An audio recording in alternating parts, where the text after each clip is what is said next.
This is Dave, and tonight we're going to talk a little bit about forging. And for those of you that don't know what that is, that's old school blacksmithing.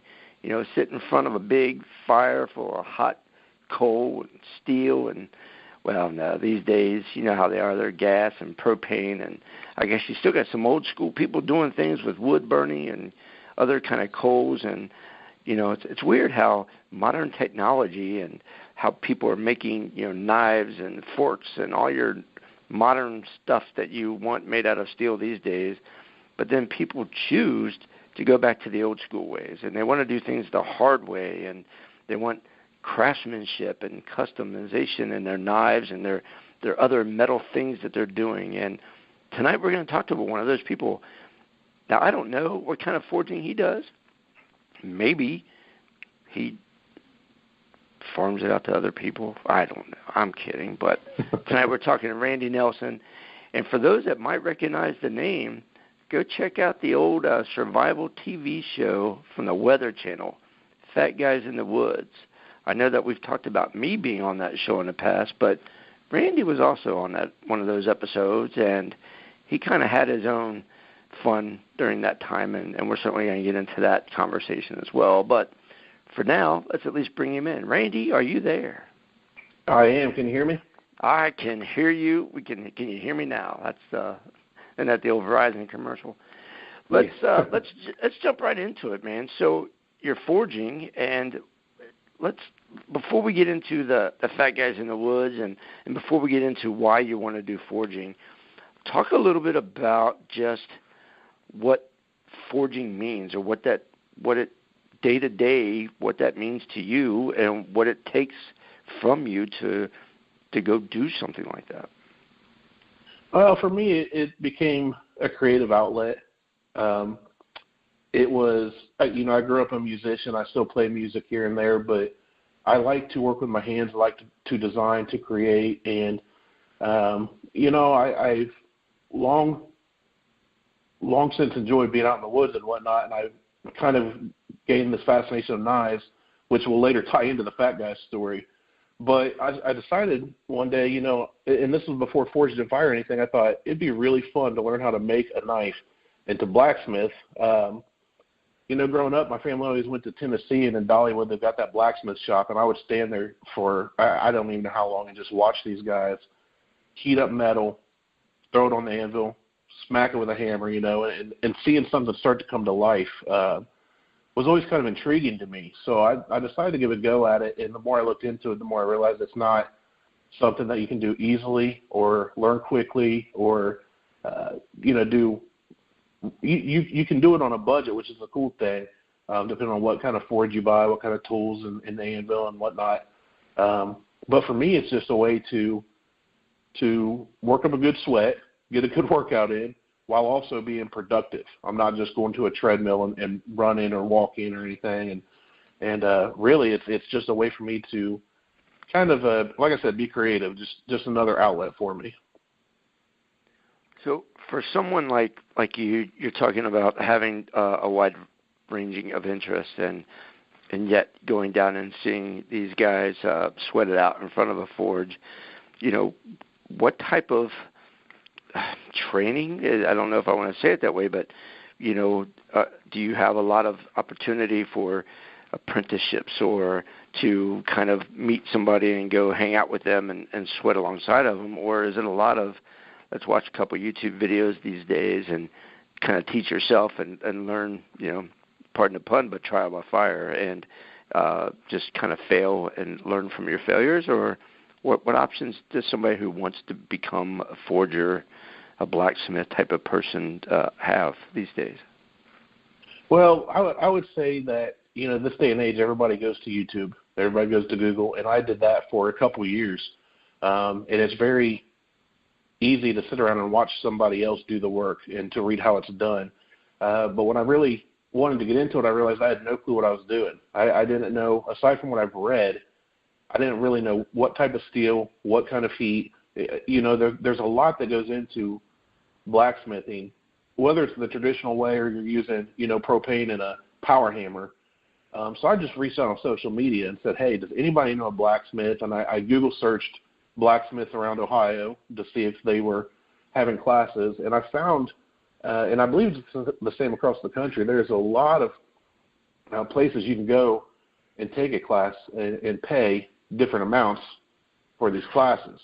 But I would say that the best thing to do is to find somebody that does not currently have an apprentice that they can take you under their wing. I was very fortunate that a friend of mine, who's a car guy, actually showed me this kukri machete that a guy named Scott is making. He goes under the name Scott Knives. That's SXOTT. And I looked up his Instagram, and I kind of reached out to him, and my buddy Tom said, we can meet this guy if you want. So we got together, and we went out to eat. I think we went to lunch at Denny's.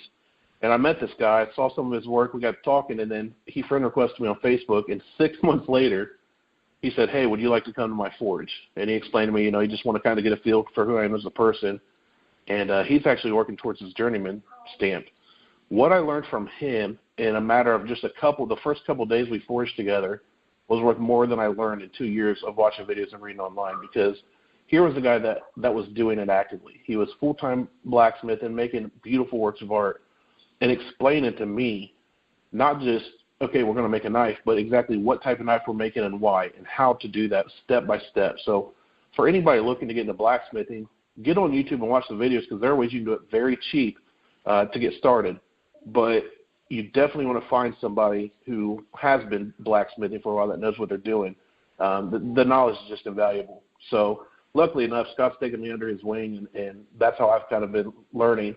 And then now, forging on my own, I'm still I've recently forged my first railroad spike knife totally without any supervision or any help. And I sent him a picture, and he was all excited and this and that. And then I said, what could I have done differently? And it's hard to remember everything that you learn, but just to keep going back and refining it, and so it's kind of both. I'm still working with Scott, and then when I'm on my own, it's still kind of like you said, trial by fire. It's just a swing a hammer, and then when you mess up, you go back and try again. Right on. Well, a couple of things out of what you just said that I want to comment on, and one of those is, first of all, I keep using the term forger instead of blacksmithing, and I want to tell you that I am not really trying to imply that you're out forging, $100 bills or anything like that, but maybe you are. I kid. It's just me being ridiculous. But, somebody that knows you, and I don't know you 100% well, but I know you decently enough that I feel confident in making the following statement. But you mentioned being unsupervised around fire and tools and things, and that's a semi-scary thought. Just me throwing it out there. That's a little scary. That's a fair assessment.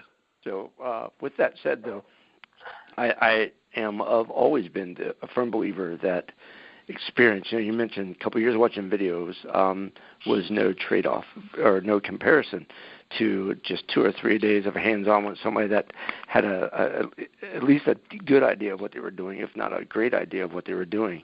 And experience, in my book, is always much better than reading about it or having somebody else tell me about it. Putting your hands on it and doing it is certainly that much different. Do you find that now that you've had that time with the other person and your own time and just kind of getting in there, do you find now that you're less intimidated and you're kind of trying your own weirdo things and ideas already, or are you still, do you think, at the front side of it and you're trying to use more conventional methods before you start tweaking your own thing? Yeah, I think, it's like, with my music, with my bass playing, I kind of found my voice, so to speak. I have kind of my style, and I've been playing music for, 24 years, I think. With the forging being kind of my newer hobby, I guess, a lot of what I'm doing right now is trying to get the basics. And working with Scott, I realized, looking at him, that he's been doing this for a long enough time that people request his knives and pay good money for them. And I'm finding myself going, okay, I just need to try and make this the shape of a knife or whatever it is I'm making. So I would say that while I have some ideas of what I'd like to do and some things that would kind of set me apart, that there's still so much to learn yet. Just about, he was showing me about how the steel goes through different processes and changes. And while we have these knives, we kind of both made knives at the same time, and our knives are in the oven. And when we're annealing them or whatever, we have some downtime. We're looking. And he's showing me how metal changes, and there's just so much more to learn on the metallurgy side rather than just grab steel, make it hot, and hit it with a hammer. That doesn't mean you can't, grab steel, get it hot, hit it with a hammer. But for me, I want to learn the ins and outs of the process. I want to learn not just, what I'm doing as far as the building process, but what I'm doing as far as the change that the metal's going through. And so I really have an understanding of what's going into each and every piece that I make. I'd say there's a little bit of both. Right now I'm just trying to get to the point where I'm honing my blacksmithing skills or bladesmithing skills, but I'm definitely looking towards, what's going to set me apart from the next guy. What do you think from the perspective of that, what's going to set me apart? We see all these different TV shows. You mentioned Forged in Fire earlier, and there are other, blacksmith type of shows. And with that, over the last few years, we've seen lots of styles and themes. And so I guess my question that I'm trying to get at is, if I were to make a kukri knife and you were to make a kukri knife, clearly, no two knives are going to be exactly the same, but can they be the same style of knife, yet still be so different that someone familiar with your work or someone familiar with my work would be able to say, hey, that's a Randy Nelson knife, or that's a Dave knife? Do you find that is becoming so, for somebody that knows what they're looking at, that you can see those subtleties in how something's done, that it makes that much of a difference? To an extent, there are certain bladesmiths out there that certainly have their own kind of unique niche. One of my favorite is Andy Alm, and he was actually on Forged in Fire. I forget which season, but I've been following him for years. And he takes railroad spikes and takes them to the next level, because railroad spike knives are very cool looking. They're fun, but the steel that they're made of is not made to really, you can make a knife, you can harden it, but the carbon content's much lower than in typical good knife steel. So a lot of, high-end bladesmiths don't use them. They refuse. Well, Andy Alm has started forging out and making railroad spikes, but he's making them out of steel that is harder steel. He's made Damascus ones. And so when you see a railroad spike knife of the caliber that he makes it, it's got to be Andy Alm. There are certain few knife makers that you'll notice little differences, and if you watch the show, I've noticed that at the end, okay, two people have to make the same style of blade, but in your own signature style. Well, they come out with very different looking blades. They're both the same, style, the same length, the same shape, but each one's got its own characteristics. That I think that if somebody that is really into I don't know, I guess I don't want to say knife industry because that sounds like production knives, but that is into collector's pieces, that's into artistic blades, or just high-end blades in general, whether you use them or not. I think there are certain times you can see the differences of each maker's touch, but the biggest thing you can tell in a forged knife and in a production knife or a stock removal process knife, you can tell that there's a difference between steel that's been hammered in one way or another and then hand sanded. There's a video on my Instagram of where we were hand sanding. I went up there to finish the blade alone on the knife with Scott, and I think it was like 6 or 7 hours of just standing with different types of sandpaper stuff to get the finish. And that's something you don't see in production blades. So you can certainly, with just a little bit of knowledge, tell the difference between handmade and a hand-forged knife and a production knife. But if you put two great knife makers together and tell them to make the exact same knife, they could probably, if they tried, make the knives look almost identical, and you won't be able to tell who did what. It just comes with a certain skill level that if you tell somebody, I want, a camp knife that's this long with a clip point and has this type of handle that they can make exactly what you're picturing. So, once you get to that kind of high-end, that journeyman bladesmith level, I don't know. Maybe it'd be hard to identify without the maker's mark, which is why people care about their maker's mark so much. They want that on their blade. So, right on. So, changing gears just a little bit, we've both alluded to your background as far as the things that you've liked doing and your love of the outdoors, and both of us having appeared on Fat Guys in the Woods, and maybe why even that show brought out even more interest in knife making as it might. What story is there? Why did that TV show, if at all, make a difference in your interest, or at the very least, where did the interest come from? Well, I was really getting into knives and the idea of knife making right around that time that show was recorded and aired, the first season. And what happened was I was sitting at my parents' house with my dad and my brother, flipping through channels. We weren't really watching anything. We were talking. I'm just kind of, TV's turned down. And I'm flipping through channels, and I see a show called Fat Guys in the Woods. And I'm like, well, I'm a fat guy, and I like being in the woods, so let's see what this is about. And I caught season 1, and I was hooked from that. I don't remember which episode I saw first, but I made sure I went back and got to see all the episodes. And at the end of the show, as you and everybody that's seen it knows, Creek gives out a knife. And I was like, man, I've been thinking about trying to make knives and this and that. And every time one of the guys received this knife, it seemed like such a cool gift, and it meant something. And so because of that knife and my interest, I Googled it, Fat Guys in the Woods, Creek Stewart knife, trying to figure out what knife it is and why it's so special. What makes it so different from any other knife? Why does Creek carry this on him? And that led me to the Facebook page. And the first post I see when I open the Facebook page is now casting for season 2, sending an email. So on a whim, I thought, well, I'll send an email and see. And long story short, I got a call an hour later, and that snowballed into the interviews of getting on the show. And then once I got on the show, and in our episode, we hiked through the desert, spending a lot of time with Creek and Pete and Jacob, and talking about these things. And just kind of, I was watching them go through some changes, and I realized, if I want to do something, I need to stop talking about it and start being about it. And I need to, when I get back home, I just really have to start studying what it's about. And that's when I started the reading and the watching YouTube videos. So it's been a few years ago since I did that. But because of that show and what I went through in the desert and talking to Creek and everything, it really kind of sparked this desire in me to do more. The catch line on the show was get off the couch and into the woods. And for me, it was, I go to the woods not all the time. I'm not super woodsy. I'm not out there every weekend, but I do like to hunt, and I like to, I like riding four-wheelers. I like playing football, just anything outside, really.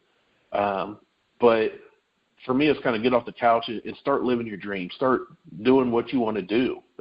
You've only got so much time in life, so don't sit around and waste it. So for me, the show is a big catalyst just to start really doing what I want to do, not just working a 9-to-5 and coming home and just existing. So, yeah, it definitely did spark my interest. It's what made me look for local bladesmiths, look for more videos, more knowledge, just learn everything. And even in that time before I started forging with Scott, we would go to a knife store. Somebody would say, hey, I got this new pocket knife. And it could be from Spyderco or Benchmade or Kershaw. And I'd look at it and say, oh, that's a good steel. It's from Scandinavia. Or, oh, that's a good steel. It's from, and they were just kind of surprised. And I just came home from that show and just immersed myself into learning about knives and steel and stuff. And, like I said, I've still got a long way to go, but I would definitely say that show and Creek and everybody kind of had an impact on me doing what I do now. Right on. And for those that are wondering, Randy's talking about the Ontario knife company's Blackbird SK is the knife that was on that show and that Creek had given at the end of each of those shows.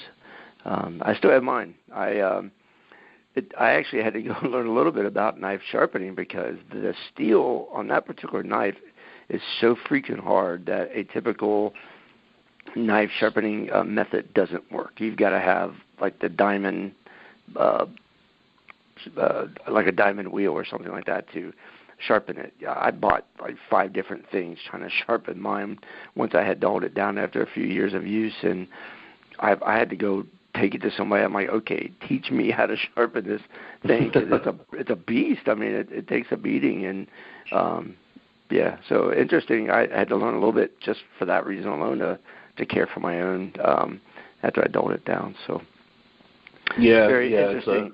Very good set of experiences, no doubt. Looking at some of the things now that you've spent 2 years or 3 years of YouTube video watching and learning on your own a little bit and visiting with other people and taking a class, and I understand that you're even building a home forge now. So with all of that said, what's some of the stuff that, I mean, for as much as you want to share with people, what's some of the pitfalls that you wish you would have known, or maybe some of the things that you thought were going to be harder or worse and they're not as bad as you thought they were? Is there a lot of either of those? I would say as far as pitfalls, the biggest thing is just how bad you want to do something. For me, I'm an idea guy. I come up with a lot of ideas. I talk to people. I get excited about something, but if I don't act on it, it never happens. I've got to be out there off the couch. And so, for example, when I forged that knife last Wednesday, I've got an anvil that was my wife's grandpa had in his garage he'd never used. He's never blacksmithed. It's a little tiny, I think 55-pounder or so, and I kind of cleaned it up and sat it on a stool with a plastic top in my dad's pole barn out on his land, and I drove my forge out there, my little wood-burning forge, and I just started beating on it. The only thing really holding me back, even though I'm not set up and my shop's not done, the only thing really holding me back is just getting out there and doing it. So that's my biggest hiccup. Now, the other people will say, well, I can't afford a forge. I can't afford an anvil. I can't, whatever. If you're physically capable of forging and you want to, of bladesmithing, blacksmithing, whatever, you can do it. There's videos on YouTube. I found one where a guy got so frustrated because he's got a YouTube channel where he bladesmiths, and so many people were commenting, I wish I had the money. So he finally did a video where he just dug a pit in the backyard, pointed a leaf blower at it to get the flames hot enough, stuck metal in there, and used a couple rocks to beat a form out of it. And it was not the prettiest looking thing he made. It's definitely not a knife that I'd be proud to carry around, but it worked. And he was just kind of, the point was, if you want something bad enough, you're going to find a way to do it. For me, I found a Whitlock's wood-burning forge used, complete with everything I needed, with the stand and the blower and everything, for $200 on Craigslist. And I had to work a 10-hour day, go home, meet my brother to go down with me, drive 45 minutes farther south to get it, and then haul it all back home. But, it's just one of those things that you can't let yourself stop yourself. The flip side of it, you were asking about things that are going better than I expected. Honestly, for the first time that my first blade that I did with no supervision, with nothing, it really shocked me with what I was able to do in just the short amount of time. And one night after work, I just went down, fired up the forge, got it going, and it takes time. A wood burning stove is definitely a little more time consuming than just flipping on a propane tank and lighting it. But it's actually a lot easier than it looks, in my opinion. It's just you got to get out there and learn. You got to find somebody that's willing to teach. Or if you absolutely cannot do that, you've got to get fire hot, throw a piece of steel in there, which I got 7 railroad spikes given to me for free, and you just got to do it. But so far, the overwhelming response has been so positive and so uplifting. Folks that know me are being very supportive. I've got people wanting to buy knives now, and I can't keep up because I'm trying to build a shop. I'm trying to work, and I got a kid with one on the way. Just life. I'm not doing this full time, but yeah, I guess I'm the most surprised about how much people want to buy something that I make, which is a very cool feeling. Very nice indeed. Before we let you go, you've mentioned on 1 or 2 occasions about Instagram and other stuff. So, and since you just mentioned people wanting to buy knives, if somebody wants to take a look at some of the things you've done or just get in touch with you and trade comments or learn from each other or whatever, spit them out. Let's hear about all the ways that somebody can find you or get in touch with you. Oh, yeah, the easiest way is probably through social media. My Instagram is at chieftain-forge, facebook.com/chieftain-forge. Catch me on there. That's really what I do everything through right now. I don't even have an email set up or anything. So if you catch me on Instagram, I'm on my phone way too much, depending on who you ask. I say not enough. My wife says too much sometimes, but I'm always trying to stay in touch. I'm always trying to meet new people, learn new techniques, share what I know.